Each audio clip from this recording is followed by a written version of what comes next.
Hello and welcome to today's show. I am so excited for today's guest to share who she is and a little bit of her story. I'd like to welcome Julia Taylor, who is the CEO and founder of GeekPack, where she gets to support women in learning tech skills. So welcome here, Julia. Thank you so much. I'm so excited to be here. Oh, thank you so much for being here. I'm so excited for the conversation today. And I've known Julia for a little while and I find her incredibly inspiring, and she's just a lovely, delightful human. And I hope that the conversation today is very encouraging to the people that are listening and just help to find some inspiration as well as you're kind of, going through the things that you are. So, Julia, can you tell us a little bit about yourself and a little bit more about GeekPack?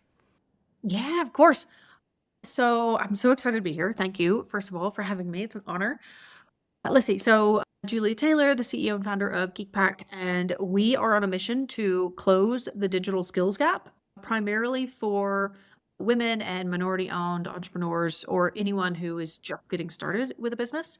And it's really that equipping them with the necessary tech skills, digital skills that you need in today's economy. I mean, we're in a tech-enabled world, so that's what we're providing to women and minority-owned business owners. I love that. And like you said, such an incredibly powerful thing in the age that we find ourselves in, where everything is so tech related and not everybody feels that level of comfortability with tech and being able to kind of increase that. And it really opens the world up once you realize all of the things that are out there. So can you tell me a little bit about how you started GeekPack? How, like, where did that come from and how did you develop those skills that kind of led you into this kind of business? Yeah, sure. Let's see. So technically, my business journey, kind of entrepreneurial journey, started back in 2008. So what are we now? 2024. That was a long time ago. However many years that is, I can't do math that fast.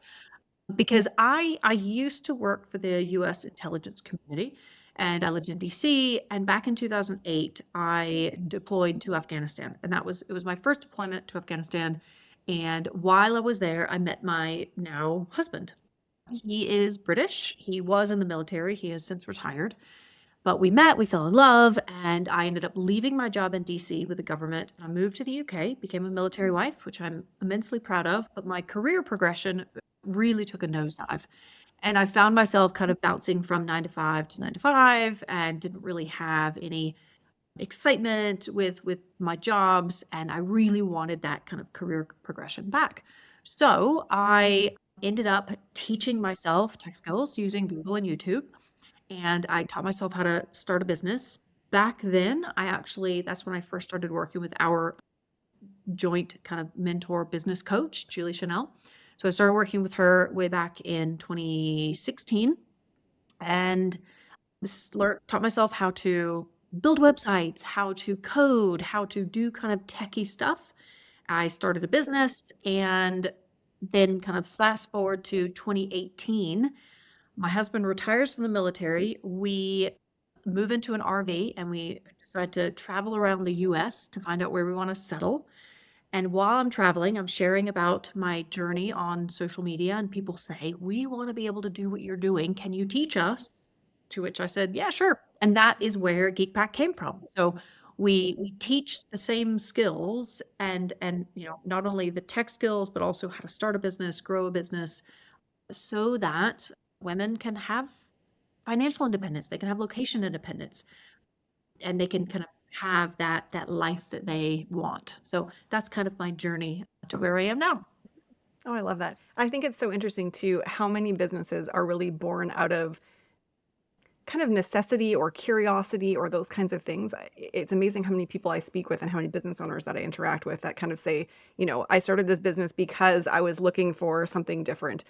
Or, and then the second part of your business of going and teaching people, that was really born out of people asking you to share what you had already known. So, like, really responding to kind of what your market was asking for.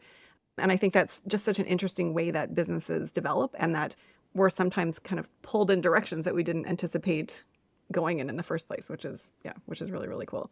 So when you were looking at starting your business in the first place, was that something that you had seen examples of before? Like what made you decide, hey, I'm going to start a business and have that seem like something that was attainable?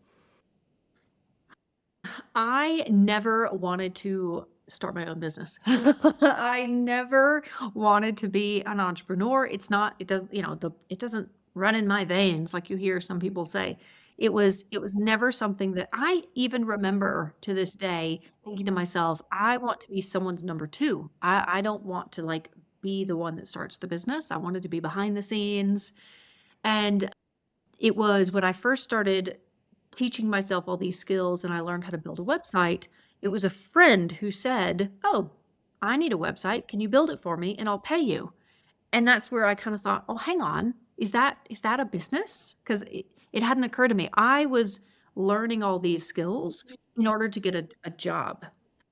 I was looking for a remote job, and that's what I wanted. It never occurred to me to start a business.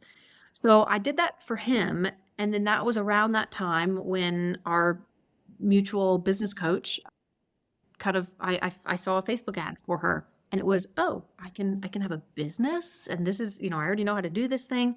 And that's what kind of got me on the journey. But I never had the intention to have my own business. The dream of being someone's number two and being behind the scenes, I think that's gone out the window now, but that's what I wanted.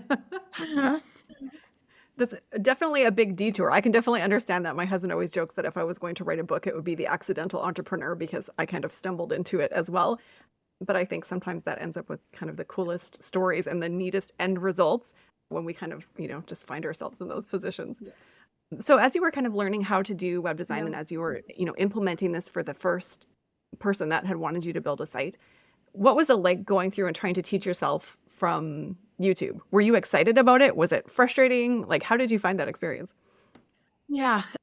Interestingly, that was probably one of the more pivotal things that happened to me in this journey, because and really why the company name is GeekPack. So while I was teaching myself how to do these things, particularly how to code and web development, I I was too cheap to go and like buy a legit course. I was just using Google and YouTube, mostly because I didn't believe in myself enough that I could learn something and then like turn it into a business. So I would just use Google and YouTube and kind of bumble my way through, but I would always come up against not knowing how to do something and like, oh, this isn't working, that isn't working. And if we've ever had any interaction with tech, we know the frustration of, why isn't it working? It should work. It's supposed to work. And I would go into these online forums or, these huge Facebook groups, and I would ask for help. And I would say, here's what I'm coming up against. This is the issue. Can anyone help? And sometimes people would help, but more often than I like to admit, I was made fun of and told, oh, if you don't know the answer to that, you shouldn't be doing this in the first place. And it was really discouraging and embarrassing, and it made me not want to ask questions. It slowed down my learning journey, and I remember thinking, like, this is really crap. I it's such a shame that that's the case. So when I decided to teach other people what I taught myself, not only did I want to make sure that what they were learning was like an actual curriculum, and they would do it quicker than I did. But the main part is that there would be a community aspect where there is no such thing as a stupid question, and where mean people are literally not allowed. And that is GeekPack. And that's why the name of the company is what it is, because we are a pack. We're this community where we encourage each other and we empower each other and support each other, being geeks, and asking questions is what you should be doing, and there's no such thing as a stupid question. So yes, I did have some not so good experiences, but it's kind of led me to where I am now. I think it's incredible that you took those not so great experiences and figured out how you could better support people going forward to keep them from having that same experience that you had before. I think that's incredible. When you were in that situation, how did you keep going when you felt that, frustration or embarrassment or, those kinds of feelings? What helped you to keep going? Because a lot of people, when they're in situations like that, are like, you know what, that's it. You know what, maybe this isn't the right thing for me. Maybe I shouldn't be in these forums. Maybe I shouldn't be asking these questions. How do you keep going in the face of that? I mean, to be honest, I stopped for quite a while. So when I first started teaching myself, it was 2014, and I didn't set up the business until 2016. So it took me 2 years. of bumbling around and, asking for help and getting knocked down. And then I would not do anything for like a month and then I would come back to it. And I think it wasn't until I found this that Julie's group and I realized that there were nice people on the internet that were helpful that I really started to put a lot more effort into it. So it did affect me. It slowed me down and I took time off. I took time away and I didn't do anything and I didn't believe in myself. And, I think my husband's always been a huge supporter. And apart from the few websites that I built that kind of kept me going, and they were family and friends, that it was probably a combination of those things that just kind of kept me going. So other people believing in me more than myself. Yeah. So was there something that kind of pushed you over the edge eventually that was like, no, I'm actually going to do this. I'm going to step forward. I'm going to turn this into a business. Was there something that happened or was there an interaction that you had or something that kind of just made you be like, yes, I can totally do this? Wow, that's such a good question. Let me think. When I in 2016, from 2016 until about 2020 is when I had my own kind of agency where I was working with clients and I was building websites and doing kind of digital marketing strategy and all of that. But at the same time, I think it was honestly, I just kind of moved into it and just one foot in front of the other. So there wasn't really like a thing that tipped me over the edge.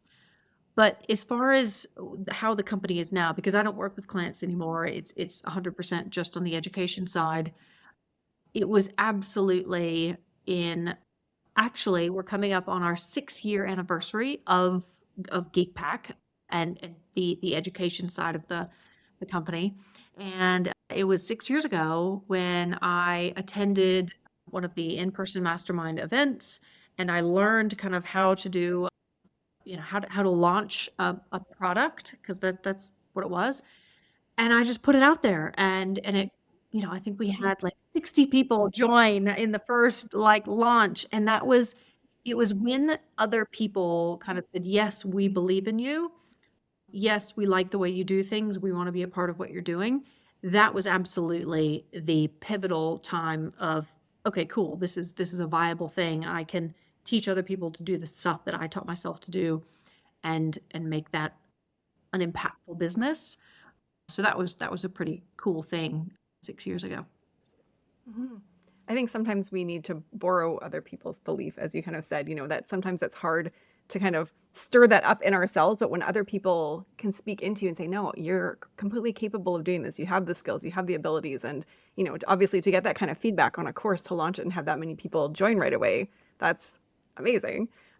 As you kind of said, how important the community aspect is for GeekPack, how do you see that community aspect impacting the students that are in the course now?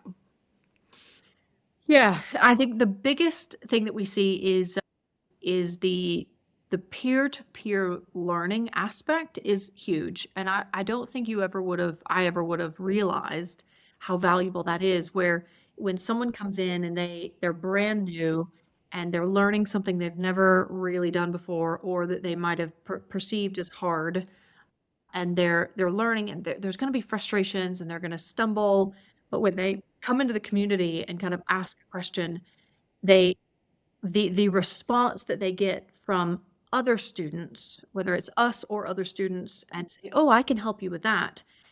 That's really impactful for the individual who's asking the question. But we found it's also equally impactful for the student who's answering because they're answering and helping someone else with something that they used to think was hard and they didn't know how to do.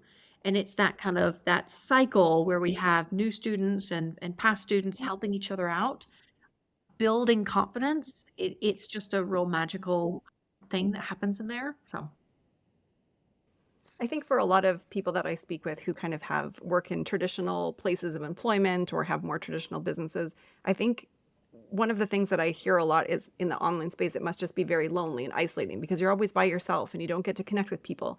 But I think for those of us who work in the online space, I think we would say, at least I would, that the community aspect of it is actually incredible in masterminds, in the groups like the one that you're creating, where people can support and encourage each other and help to uplift each other and share the things that they have learned. It's such an incredible way that the internet lets us be able to connect with people that we otherwise would never have met, right? Like I probably would never have met you had the internet not existed, right? Our paths probably would not ever have crossed. Yeah. And I just think, be able to find those pockets online of those safe places and the places where we can feel heard and encouraged and all of those things is so incredible. And I love that that's been such an important part of what you're building and making sure that your people have that kind of community. I think that's incredible. How would it have changed things for you to have that kind of community when you first got started, at the beginning of your business? Ah, yeah. Yeah, of course. And that's exactly why I created the community along with all the other resources and the course is just for that reason. If I'd had what I have now created, it wouldn't have taken me 2 years to learn and to implement and to get the clients. It would have been much, much quicker. And I think that's in addition to speeding up and, lessons learned that I would rather my students not have to go through, but also having other people around who are going through similar things. And like that really is what I wished I'd had. And that's exactly how I've created the program based on my own personal experience. That's incredible. So you've kind of gone from learning the skill to being a service provider to teaching other people how to do it. And I know that you have some really big dreams of what you want GeekPack to become and how you want to be able to serve people. Can you talk a little bit more about kind of that bigger mission that you have in mind and vision for the business? Yeah, absolutely. So we do. We dream very big. I'm just going to grab something off my table over there. One of my team members got me this for my birthday last year. And this is what we do. We dream really, really big. And our big, hairy, audacious goal of a vision is to empower over 1 million women and minority-owned business owners by 2030. So we've got a very big number, a very big vision. And to be honest, I have absolutely no idea how we're going to do that.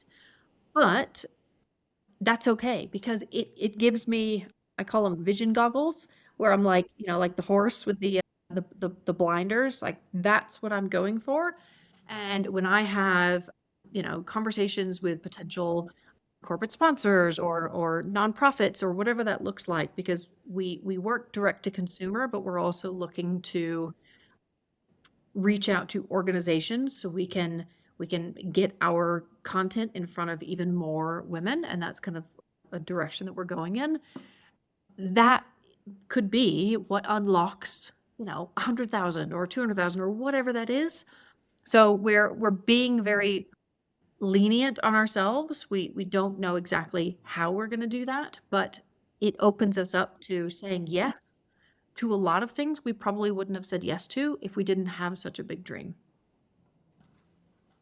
So how do you dream big like that? I'm not a visionary, like at the very far end visionary spectrum. I'm kind of like in the middle, right? I'm sort of a visionary integrator mix. And so when you started to kind of think about what you want that big, hairy, audacious goal to be, did you start off something smaller and then kind of go no bigger, no bigger, no bigger, and go that way? Or was this the first thing that kind of came to mind, like this is the impact I want to be able to have? Yeah, so I went through I'm trying to think when this was. I believe it was fall of 2021, if I remember correctly. I went through maybe a 6 or 8 week kind of become a CEO course, kind of is what it was. And as part of that, to this day, I will never forget, as part of that, the very first thing we did was mission, vision, and core values. And I remember seeing it on the schedule and thinking, oh, mission, vision, core values, like, that's boring and you got to have it. And it's just, you just put it on your website. So you have it there. And that was the most important thing that I probably have done in the business to date because it gave me an option to like stop thinking about the business all the time and go, okay, what is our mission? And what is our vision? And I was given permission to dream big with a vision. And with the vision, the whole idea was how many and over what time period. So back in 2021, the vision that we came up with was 100,000 in the next 5 years. Now, interestingly, I just kept saying that. I never said the next 4 years or the next three. It never got less. I just kept saying 100,000 in the next 5 years. I didn't know how we were going to measure that, none of that. So it was last summer, I had a team retreat here in Colorado. So I flew my whole team out and we all got together and we said, okay, are we happy with this vision? Or do we want to change it and co-create and make it different? And we did. We thought, you know what? Let's go big. So we said 1 million, but we put a date on it rather than in 5 years. So it was a million by 2030. And we continue to use that number. Interestingly, here's something that, there's been so many instances over the last year and a half where because I have that vision, 1 million by 2030, other people hear me say that and they go, "Oh, no way, I know someone," or, "That's so cool." I had a call this morning with a huge, like, name brand company that just about anyone would know the name of the company. And they heard me speak on stage a few weeks ago at a conference, and they said afterward, they said, "Your vision is exactly the same as ours. Let's work together." Like just that one thing, and we could now have this partnership with a massive brand. So it's having that just having that vision and that, and telling people what it is, people remember that. So it makes you kind of memorable. But someone else gave me permission to dream that big. It wasn't something that I just went, "Hey, I'm going to be a visionary and have this massive number." Somebody else gave me that permission. And incredibly powerful how identifying that and speaking that out helps you to connect with other people who have very similar visions. I think a lot of us have these big dreams and we tend to kind of keep them a little quiet and think, oh my goodness, that's way too big of a dream for me to have. Like, who am I to be able to accomplish that thing? But then when you start to hear that other people are dreaming big like that, I think, you saying that gives other people who hear it permission to also dream big like that and to, have a big thing that they're aiming for and a big impact. And I think when you can find those people that have that same impact goal in mind, those are such great partnerships because you're really, your values are aligned. You're working towards that same goal. And how great to be able to find other people to come alongside you and help you towards that goal as you help them towards their part of the goal, right? I think that's beautiful. Yeah. Do you, when you're looking for team members, is that something that you look for as well to find people that are really kind of bought into that same vision and they understand that that's where you kind of want to go and why you want to, that you want to impact individual lives? Like it's not just about building the business, but you want to see transformation in people. Yeah. Interestingly, yes, absolutely. Like I hire for passion because I am pretty sure I can teach anyone just about anything that needs to be done. Now, of course, there are some people who are more ops oriented and more marketing oriented, but hiring for passion has been something that we've done from the beginning. And interestingly, to date, every single one of my full-time, even part-time team members was a student of mine first. So they came through the program, they did that peer-to-peer support in the group. They did it without asking for anything. And I've plucked them out and said, "You're awesome, you're awesome, you're awesome. Come and join the team." And they already believe in it. They already believe in the mission and they want to be a part of it.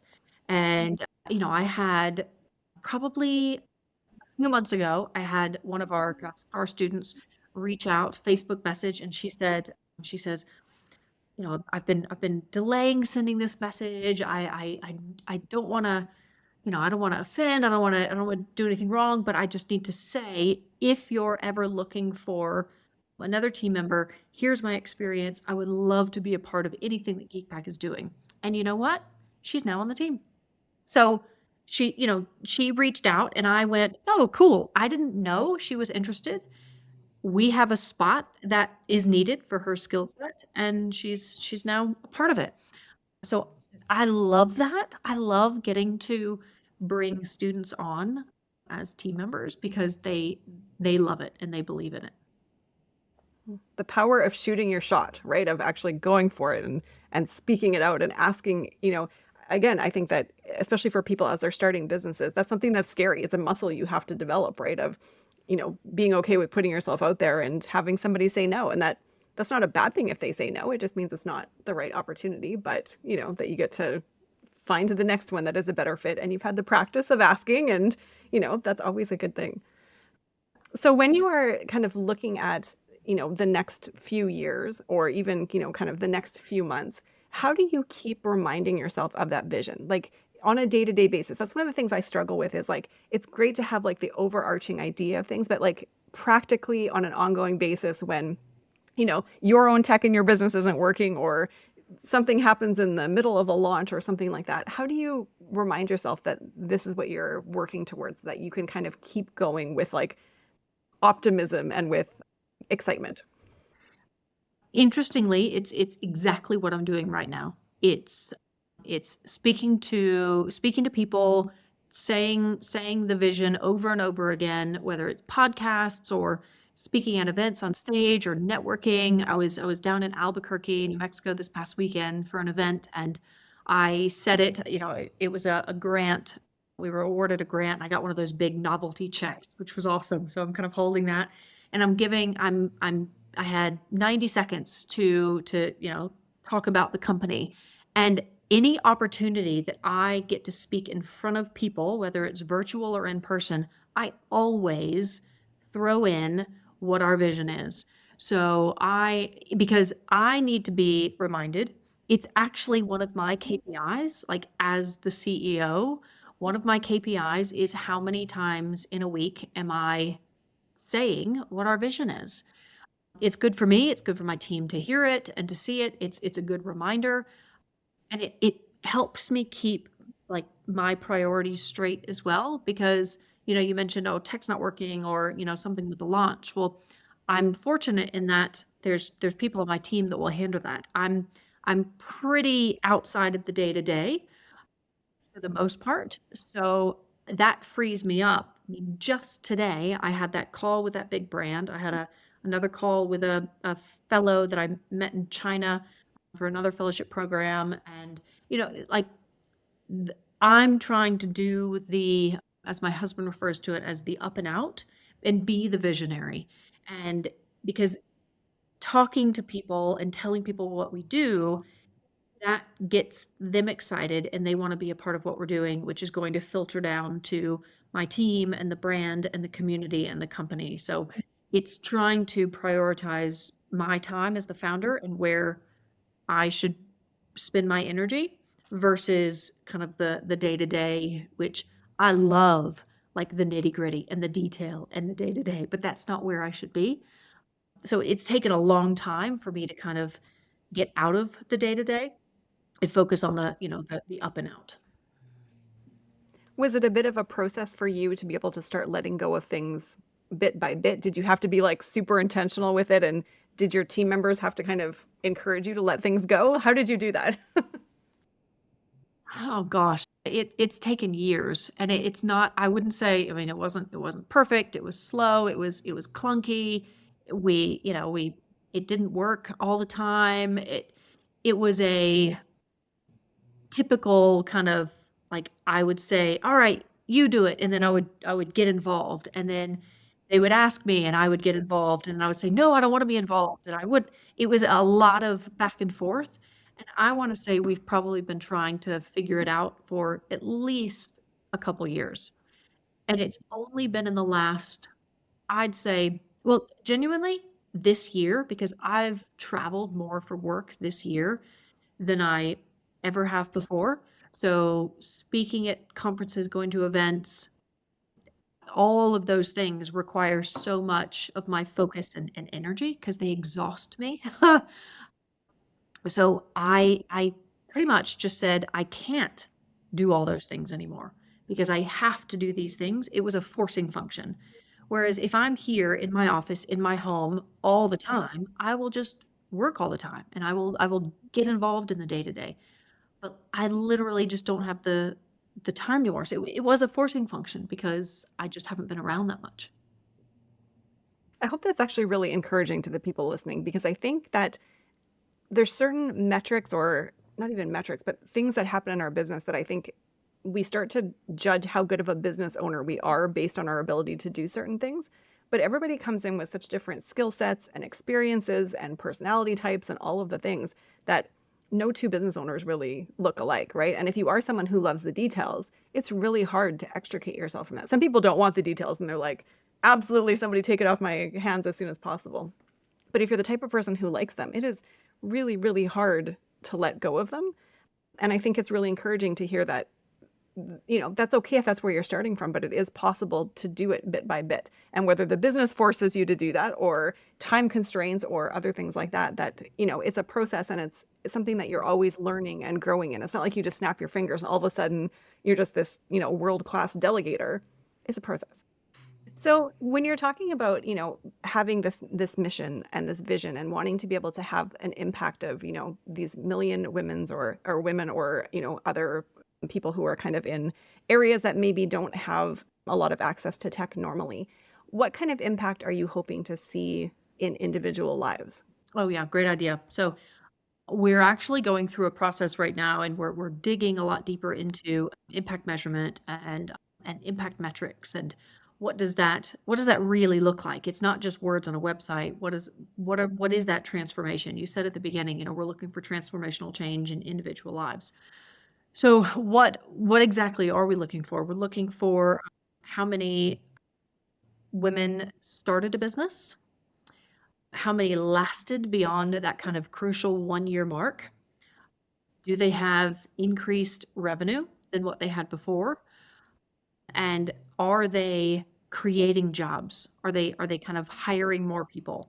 So those are just a handful of the metrics that we're looking at.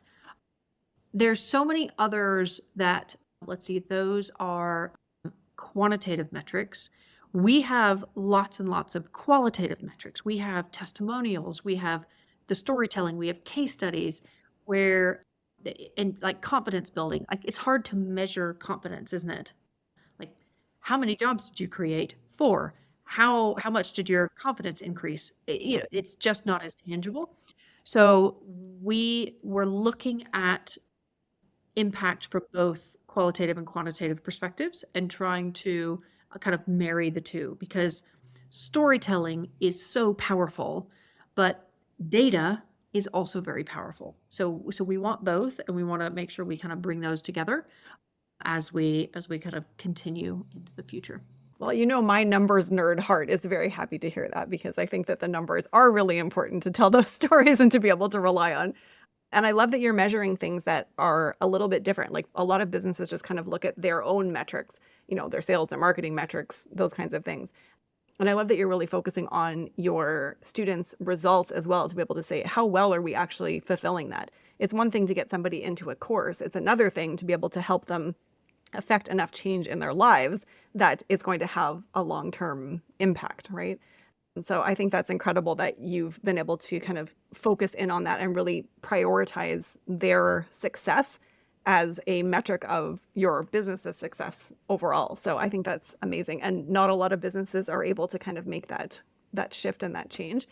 And so I think that's amazing.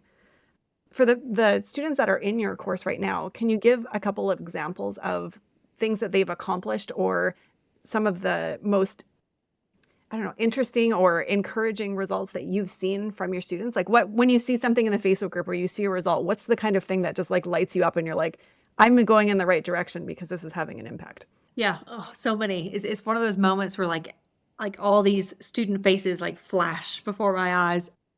Let's see. So I think when someone leaves their 9 to 5, that's always like really exciting when we get the posts where it's, I've done it, I've left my 9 to 5 because their income from what we've taught them is more than what they were making in their 9 to 5.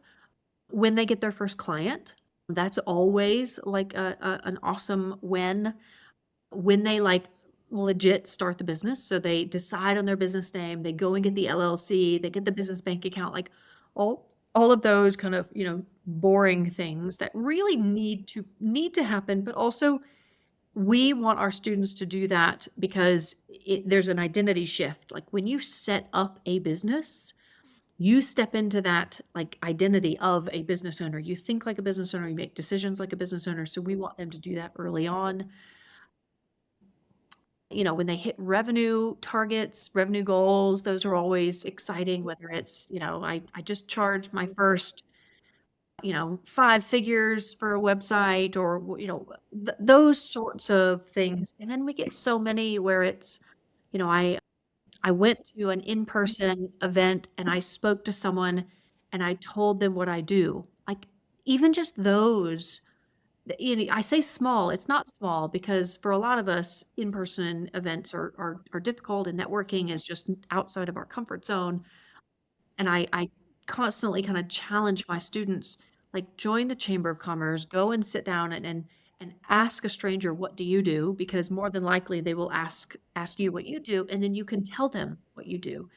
And they'll probably say, oh, no way, I know someone who needs a website. So hearing about those smaller steps with our students where they spoke to someone in real life and they told them what they do and they had a positive interaction from it. Even just things like that, I love. So across the whole kind of range, we have it all. That's incredible. And I love that you borrowed some people's belief in you when you were first starting out, and now your students get to borrow your belief in them as they go through the course, and they're empowered as they learn these different skills and encouraged to step out of their comfort zones and talk to people they normally wouldn't talk to. I just love how you kind of like pass that along to the next person, and then hopefully they get to do that too. And I think that's one of the coolest parts about being a business owner is that ripple effect that you get to have and see how the little things that you're doing end up being really big things that then kind of get passed along, as it goes down the line. So if you were talking to somebody who was looking at, having this big vision and looking at trying to find a way to fulfill it, maybe they're discouraged, maybe they're like, wow, that's a really big goal and I don't know if that's, actually, if it's possible for me to be able to do it. What would be encouragement that you would give them? I would I would challenge them to have those, vision goggles that I mentioned, like the blinders on the horse, or you get rose-colored glasses, like having vision goggles where when you're faced with making a decision, when you're faced with an opportunity, when you could do this or you could do that, run it through your kind of vision goggles. Like, is that going to get you closer to your vision? And if so, the answer is yes. If not, the answer is probably no, or reassess it. And as a people pleaser, that's been really helpful for me because I want to say yes to everything. But if it's not getting me closer to our vision, I really need to make sure that, especially as the leader of the company, I would be doing my team, the company, our community, and the women we have not reached yet a disservice if I don't focus on that vision. And it's almost a little bit selfish of me because I'm in the seat to drive the vision. So if I don't, I could be doing a disservice to people I don't even know. So that's how I kind of stay on track, or at least I try to. And it also just makes it really clear about what you should and shouldn't be doing. It kind of takes the emotion out of, oh, this really big goal of a vision. Well, yeah, it is. So go for it. Like just keep going towards that goal and make decisions that will get you closer to that. Thank you for sharing that. I actually find that very encouraging as a fellow people pleaser. And, it's easy to kind of get pulled off track a little bit, I think, because you genuinely want to help people, but recognizing that by saying yes to one thing, you're saying no to other things. And maybe the thing that you're saying no to is actually the thing that will get you more impact down the road. So I think that helps to really reframe that a bit rather than saying, this is just something I don't want to do or something like that. It's like, no, no, I want to be able to have the biggest impact possible. Therefore, I'm going to make the decisions that serve that in the best possible way. So I really appreciate that perspective. And it makes me really want to go back and kind of reassess my vision and be able to be like, is this big enough? And is this something that's going to help to guide decision making? And if not, then I probably need to reassess that and get more granular and be able to understand it better. So thank you so much for all of this today. I think this has been really interesting to kind of hear your journey and the things that you've learned along the way, and then how you pass those along to other people, which I think is, it's one thing to learn the things, but to be able to take the lessons that you've learned and then be able to share them with other people and help empower them as well.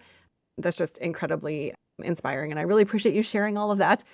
And if people want to learn more about what you do and also to connect with you, where's the best place that they can find you? Yeah, of course. So the easiest place is probably geekpack.com. Just go to our website. We're also GeekPack on Instagram and on Facebook and LinkedIn. I mean, all the places you can find us as GeekPack. But yeah, it's been a real pleasure, and thank you for having me on. Not only because it's a joy and an honor to be here, but it's an opportunity for me to remind myself why I am doing the things that I'm doing, and doing and talking about our vision is part of that. So thanks for being an outlet for me to be able to talk about it. Oh, you bet. I really appreciate it. And I really appreciate getting to see you walk through this as well. It's just incredibly encouraging and to see the impact that you're having on so many different people as well. It's always great to get to like cheer people on that are having such a positive impact. So thank you so much. And yeah, if you want to connect with Julia, check her out at geekpack.com. And thank you so much for listening today.